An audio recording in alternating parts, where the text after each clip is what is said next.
오늘 사무엘하 16장의 말씀은 이렇게 시작하고 있습니다. 다윗이 마루턱을 조금 지나니 무비보셋의 종 시바가 안장 지은 두 나귀에 떡 200개와 건포도 100송이와 여름과일 100개와 포도주 한 가죽 부대를 싣고 다윗을 맞는지라. 뒤에 난방을 좀 꺼주시겠습니까? 껐는데 안 꺼지는군요. 알겠습니다. 다윗이 피난의 길에 올랐는데 그 피난길 가운데 오늘 두 가지 사건이 일어납니다. 한 사람은 시바고 한 사람은 시므이죠. 언뜻 보면 시바는 다윗의 일행을 위로하기 위해서 많은 것들을 지고 와서 큰 도움이 된 것 같고, 시므이는 돌을 던지고 저주하는 그런 모습으로 나타나죠. 그런데 실상은 정반대입니다. 시므이는 결과적으로는 다윗이 이 어려움 가운데 벗어나는 길에 하나님의 쓰임을 받은 자고, 시바는 아주 악한 쓰임을 받은 자라는 사실을 뒤에 본문에 가면 알게 되죠. 시바는 무비보셋을 섬기는 사울의 아들 요나단의 아들 무비보셋을 섬기는 종입니다. 그런데 이 종이 이 어려운 시기에 다윗을 찾아와서 다윗과 무비보셋의 사이를 이간시키는 일을 하는 거죠. 무비보셋에게 주어진 그 재산을 빼앗으려고 하는, 무비보셋이 오늘 본문에 보면 예루살렘에 가서 이제 내 나라를 찾는다고 한다. 전부 다 거짓이고 허위입니다. 이런 음해를 하고 이간질을 시켜서 어려운 처지에 있고 피난 가는 다윗의 마음을 흔들어서 무비보셋의 재산을 빼앗으려고 하는 아주 사악한 종이죠. 이런 사악한 역사가 있는데 문제는 다윗이 이 음모에 보기 좋게 넘어간다는 거죠. 그래서 무비보셋에 있는 것이 다 내 것이다 이렇게 선언하게 됩니다. 이런 일이 벌어질 때 정말 진실이 무엇인지, 주님이 하시는 일이 무엇인지를 마음속에 감찰하고 영적으로 분별할 수 있는 마음의 중심이 무너져 있는 다윗의 모습을 보여주죠. 이것은 무엇을 의미하냐면 다윗이 하나님께 붙들려서 하나님과 하나가 된 그런 상태가 아니라는 사실을 의미하는 거죠.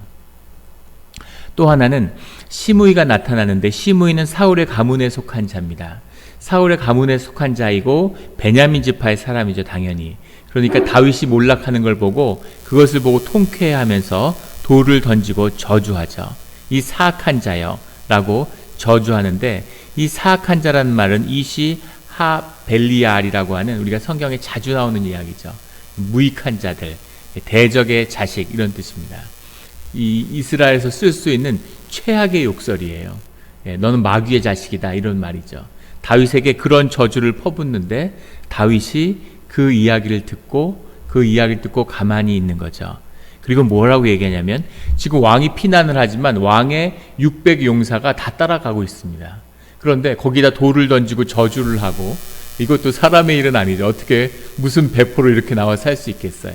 망하는 걸 보고 막 거기다 저주를 하면서 돌을 던지는데, 그것을 당하고 있으니까 그 수리아의 아들 아비새가 왕께 아뢰되 제가 가서 그냥 죽이고 오겠습니다 라고 얘기하는데, 뭐라고 얘기하냐면 10절에 여호와께서 그에게 다윗을 저주하라 하시미니 내가 어찌 그리하였느냐 할 자가 누구겠느냐, 나도라 이렇게 얘기하는 거죠. 오늘 장면은 굉장히 중요한 장면입니다. 그리고 굉장히 중요한 고백이 임하는데, 하나님이 허락하시지 않으면 어떻게 시므이가 저런 짓을 할 수가 있겠냐, 놔두라는 거죠. 그리고 12절에 혹시 여호와께서 나의 원통함을 감찰하시리니 오늘 그 저주 때문에 여호와께서 선으로 내게 갚아주시리라. 다윗의 뭐라고 그럴까요? 매력이라고 그럴까요? 다윗의 신앙이라고 할까요?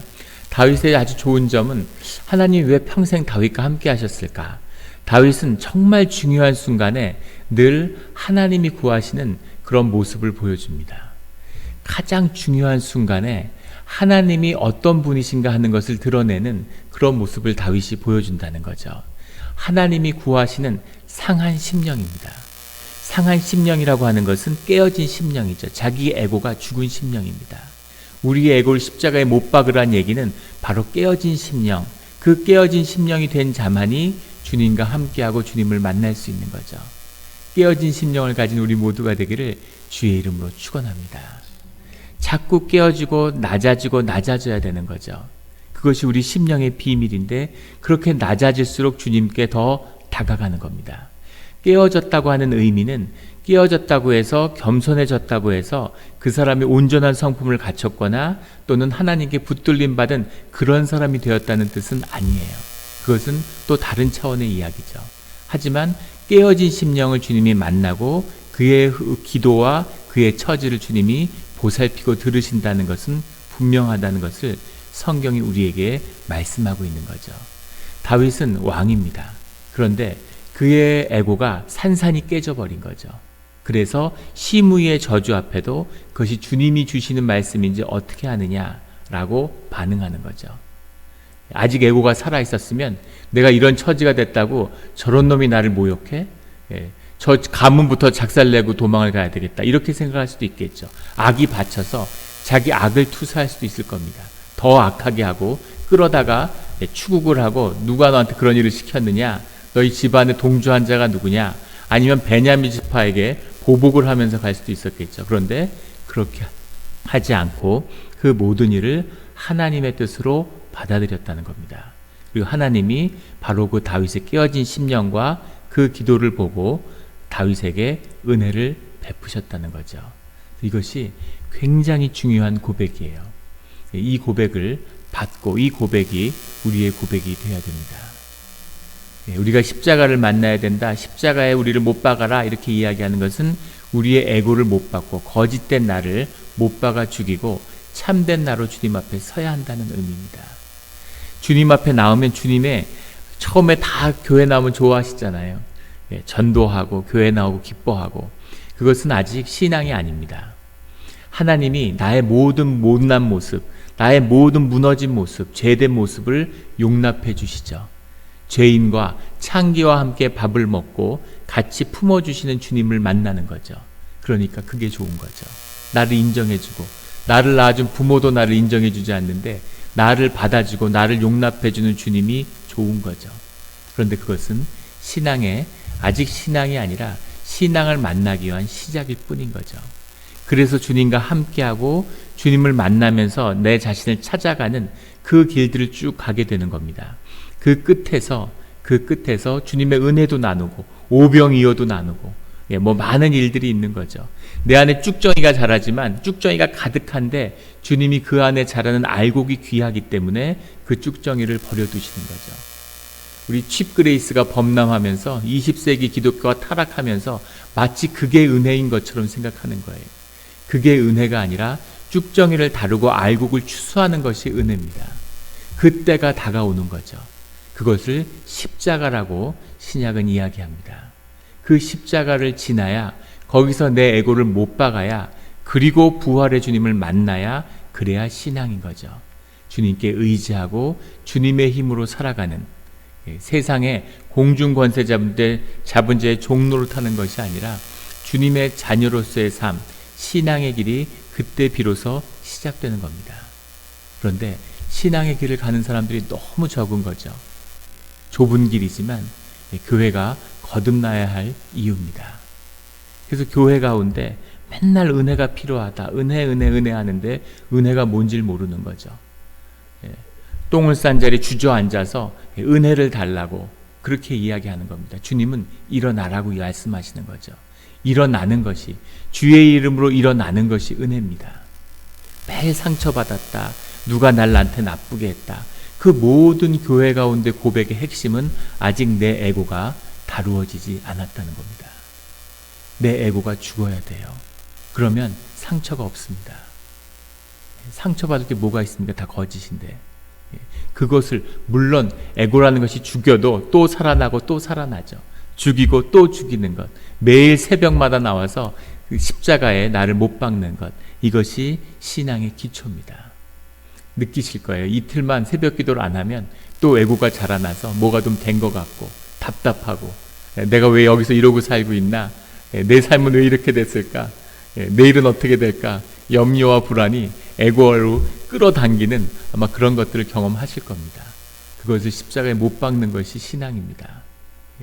정말로 에고가 죽는 그런 경험을 주 안에서 한 자들은 그러면 무슨 상처가 누가 칭찬을 해줘도 좋을 것도 없고 누가 무슨 욕을 하고 누가 무슨 음해를 한다고 그래서 기분 나쁠 것도 없고 담담한 마음이 되는 거죠. 이것이 신앙의 마음이고 하나님의 길이에요. 그 길을 가는 오늘 다윗은 그 원형을 보여주고 있습니다. 굉장히 중요한 모습이죠. 다윗의 삶 가운데 하나님이 고르는 한 가지 아름다운 모습을 고르라고 하면 바로 이 오늘의 12절의 고백일 겁니다. 그런 저주와 돌을 빠지면서 왕의 자리에서도 하지만 그것을 하나님의 뜻으로 받아들여서 그 돌아오는 돌멩이를 주님의 보물로 황금으로 바꾸는 거죠. 눈에 보여서 좋은 게 아니고 눈에 보여서 나쁜 게 아닙니다. 사람의 눈으로 보면 눈이 밝아지면 시바가 갖고 온 떡덩이와 포도덩이와 나귀가 귀해 보이겠죠. 야, 이렇게 어려운 처지에 있는데 나를 이렇게 도와주는 사람이 있구나. 이렇게 나를 생각해 주는 사람이 있었구나. 근데 이 사람이 나쁜 사람인 거죠. 다윗을 망치는 자입니다. 돌을 던지고 욕하는 자. 물론 이 자가 애정이 있거나 다윗에게 그런 사람은 아니지만 원수같이 보이고 나를 저주하고 저런 자가 내 밑에 있었다니 이런 마음이겠지만 사실은 시므이가 다윗을 살리는 자가 되는 거죠. 이것이 주님이 인도하시는 오묘한 뜻입니다. 악 속에 선이 있고 선같이 보이는 것 속에 악이 있고 이런 주님의 깊은 섭리, 깊은 운영하심, 이것을 의지하고 그것과 함께하는 것, 이것이 우리의 기도고 우리의 믿음이고 우리의 신앙이죠. 그런 축복의 길이 열리는 어떤 상황에서도 그것이 결국은 연합해서 선을 이루고 축복이 되는 그런 우리 모두의 삶의 자리가 되기를 예수 그리스도 이름으로 축원합니다. 기도드리겠습니다. 하나님 아버지 감사합니다. 우리가 살면서 정말 오늘 다윗의 마음처럼 삶의 자리에 정말 비참한 그런 느낌을 받을 때가 있습니다. 또 삶에서 가장 낮은 자리에 왔구나 하고 느낄 때도 있었습니다. 우리의 인생이 어떻게 흘러가는지 알 수 없사오나 어디에 있든지 어떤 자리에 있든지 늘 주님을 바라보고 주님이 우리의 마음과 심령의 중심이 되어야 된다는 것을 오늘 보여주시니 감사합니다. 어떤 일이 날라오던 저주의 돌이 날라와도 그것이 축복을 이룰 수 있고 또 세상이 주는 귀한 선물 같은 것이 쏟아져도 그것이 악이 될 수 있고 나를 망치는 길이 될 수 있음을 주님 보여주시니 감사합니다. 늘 주 안에서 분별하며 좋고 나쁜 것이 없사오니 모두 주 안에서 좋은 것, 선한 것을 만드는 이 신앙의 비밀, 믿음의 비밀, 주님의 비밀, 축복의 비밀이 열리는 우리의 기도의 자리가 되게 하여 주시옵소서. 깨진 심령을 원합니다. 십자가에 못 박으며 이제 무슨 세상에서 거짓된 나를 높이려는 그 길은 완전히 끝났음을, 높여봐야 높아질 것도 없고 낮아져봐야 낮아질 것도 없는 그런 우리의 보잘것없는 내면 가운데 오직 주님의 자녀로서의 그 길을 우리에게 열어주시니 늘 십자가를 못 박고 주님을 사는, 내가 산 것이 아니라 주님을 살았다고 하는 고백이 우리 일생의 고백이 되게 하여 주시옵소서. 감사드리며 예수 그리스도의 이름으로 기도드렸습니다.